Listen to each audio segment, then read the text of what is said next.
Welcome to the Curious Conversation Collaborative, a community for purpose-seeking entrepreneurs, leaders, and changemakers. Listen to inspiring conversations with your hosts, inner leadership mentor Tessa and business wealth coach Karen Ravel.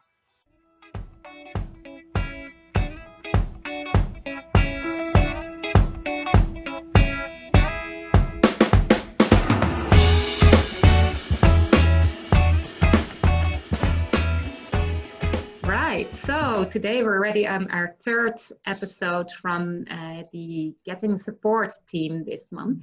And today we're talking about outsourcing and delegating.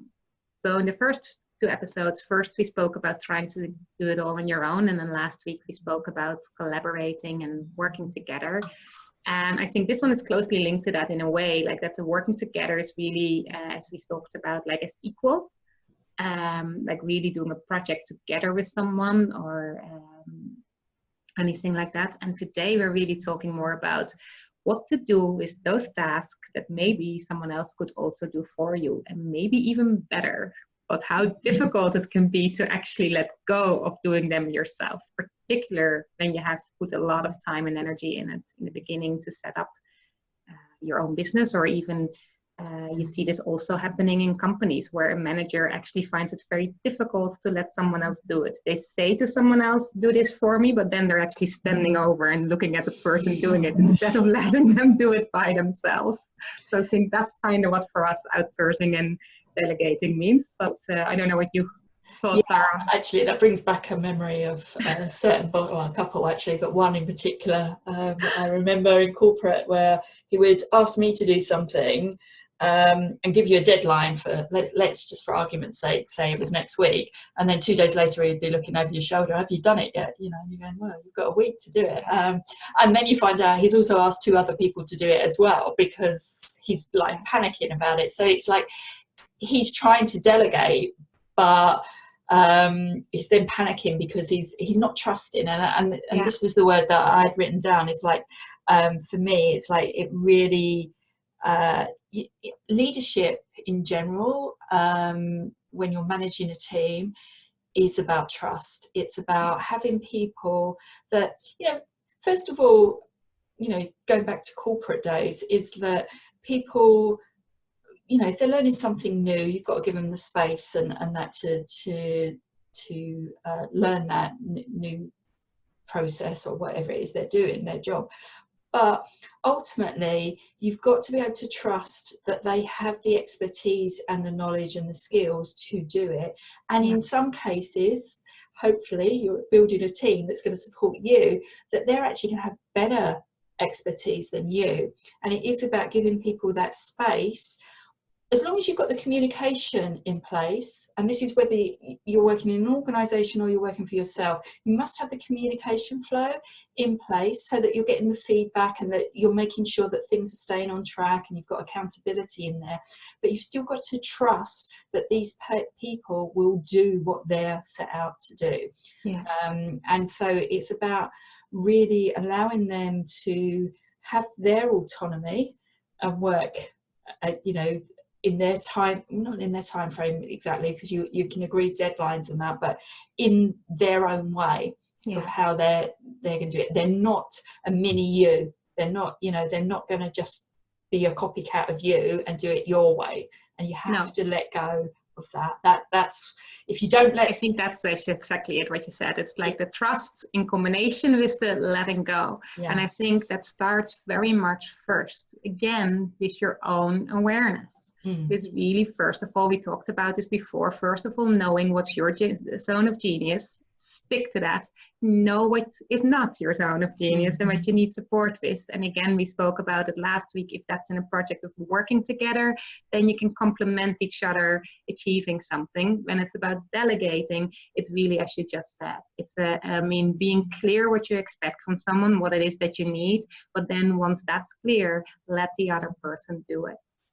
Right. And sometimes, you know, some people need a bit more management than others. We all know this both in our own business, like if you whether if you use a VA or maybe technical support or something else, And if you're a manager or a leader, if it's your team, like some people need a little bit more guidance or direction. Yeah. And some people you do need to more regularly kind of check, is it still going okay? And other people might be more like, proactive and asking you, but that's like learning to know your team. But in the end, if you're standing over them, looking how they do it, you might as well do it yourself. There's no point in delegating, because you're not actually winning any time or anything by letting someone else do it that way. And what you're saying, Tessa, though, with people wanting or needing a bit more support and guidance in the beginning, again, this is all about trust. And to me, trust comes both ways. Yeah. It's like, as a leader, I've built several high performing teams in my past, and it's like, what I learned over the years is that, yes, new people in or people you're not familiar with, they need to do enough to give you the trust in them. But the more they kind of, I don't like the word prove, but basically the more that they can show you and demonstrate to you that they do know what they're doing and they can be trusted to get on with it, the more you will stand away. Whereas, to me, this was the whole thing with that boss I was talking about. It's like when he's standing over my shoulder, like I knew I could do what I was asked to do. But he didn't trust me. No, he was a new boss, and I'd been there a while. But it comes back to that communication. It's like, therefore, I needed to communicate more frequently with him so that he could start building that trust in me, to let him know that, actually I'm on track with this, or we've done this and we're okay. Or if there's a problem, look, there's a problem with it and it may take a bit longer, or I need some help, whatever, but I'm going to do it, and you don't leave it to the last minute. So I think trust and communication goes both ways in this, and that's the biggest tip I can give of outsourcing and delegating. They're the two things that need to go both ways, and it's, if you're the leader or it's your business, then you need to make that clear right from the start and build that framework in. And that's, I think, when you were talking, is just what popped up for me as well, that I think, yes, the trust goes both ways, but if it's your business or you're the manager, you are the leader. So you are responsible for setting the parameters. Mm-hmm. Yeah. So you can't expect someone else to ask for support if you haven't been clear in creating a atmosphere or a how do you say that, like surrounding where that is possible. Yeah, absolutely. Right, that you're also very clear that, again, we spoke about this earlier about ourselves, that we can be like, oh, I should be able to do it myself, it's weak to ask for support. So I think it's very, very important when you're delegating and outsourcing that you're also very clear to people that you fully trust them. And I very firmly always believe in trust can't be earned. Trust can only be broken. So you start with trusting someone, when you're delegating or outsourcing, you need to be very looking at like, who are you hiring? So you probably have done a whole process. Maybe you've gotten recommendations or reviews or whatever way. So you then have to trust that you chose the right person. And sometimes it turns out to be wrong. Sometimes it turns out not to be a good fit. And sometimes it's really because the person isn't as experienced or qualified as they seemed. And sometimes it's just that it's not a good fit. And sometimes you can only find out after. But that doesn't mean either was wrong. So I think when you create a sphere where you know that people actually feel comfortable to come to you and say, hey, what exactly is it that you're looking for? I thought you meant this, but is that actually the case? But that's up to you as a leader to create that. I do believe that. Absolutely. And I think there's just one more thing I'd like to add to this conversation around outsourcing and delegating. And it's like, it doesn't just have to be in your work, whether it's your business or your organization.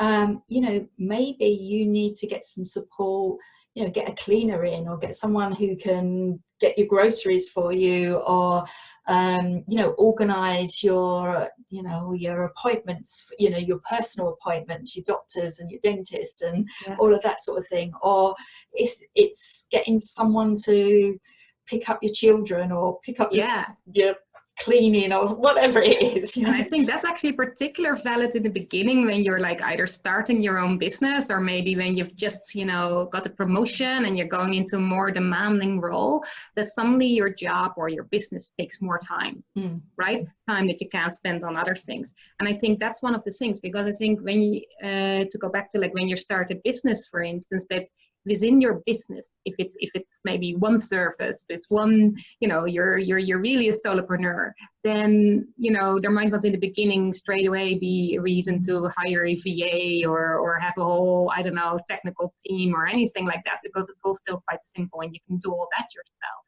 But to spend your time on that, your household might not really get the same attention as it should get. So then the outsourcing can be actually related to that, to actually free up your time so you can spend all your time on building your business.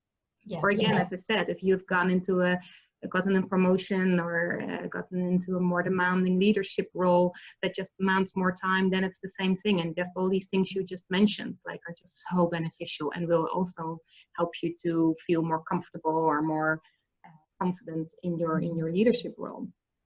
Absolutely.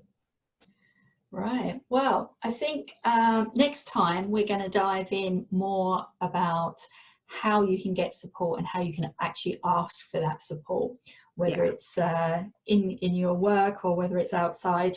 But how do you actually go about asking for that support and getting it, so that you can so you don't have to do everything on your own. So until next time. See you then. Talk then. Bye. Thank you for listening. Did you enjoy this episode? Do share your thoughts and questions in the comments or send us a message.